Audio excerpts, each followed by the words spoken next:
নমস্কার বন্ধুরা, বং সুইটিস কিচেনে আপনাদের সবাইকে স্বাগত। আজকে আমি বানাবো খুব সিম্পল আর খুবই টেস্টি একটা রেসিপি, যার নাম হলো আটার হালুয়া। আবার পাঞ্জাবিতে এই হালুয়াকে বলা হয় কাড়া প্রসাদ। এই কাড়া প্রসাদ তারা গুরুপর্ব এবং গুরুদুয়ারাতে প্রসাদ হিসাবে দিয়ে থাকেন।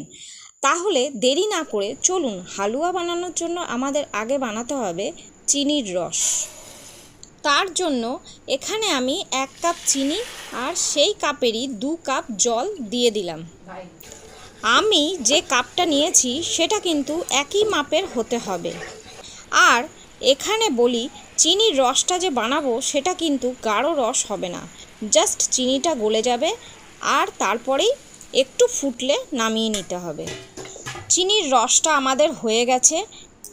তারপর প্যানে দিয়ে দেবো 1 কাপ পরিমাণ ঘি আর 1 কাপ পরিমাণ আটা। এই পর্যায়ে আমি কিন্তু গ্যাসের ফ্লেমটাকে লোতে রেখেছি আর অনবরত এটা কিন্তু নাড়তে থাকতে হবে, যাতে আটাটা পুড়ে না যায় আর তলায় লেগে না যায়। আটাটা দেখুন নাড়তে নাড়তে হালকা লালচে ভাব হয়ে এসেছে। যখনই আটাতে লালচে ভাব চলে আসবে, সেই সময় আমি যে চিনির রসটা বানিয়েছিলাম সেটা এর মধ্যে দিয়ে দেবো। এই হালুয়াটা খেতে এতটাই টেস্টি হয় যে গরম গরম মুখে দেওয়ার সাথে সাথেই মিলিয়ে যায়।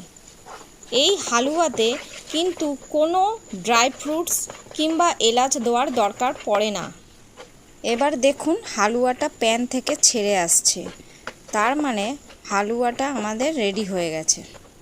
ভিডিওটা যদি আপনাদের ভালো লেগে থাকে তাহলে লাইক, শেয়ার ও সাবস্ক্রাইব করার অনুরোধ রইল।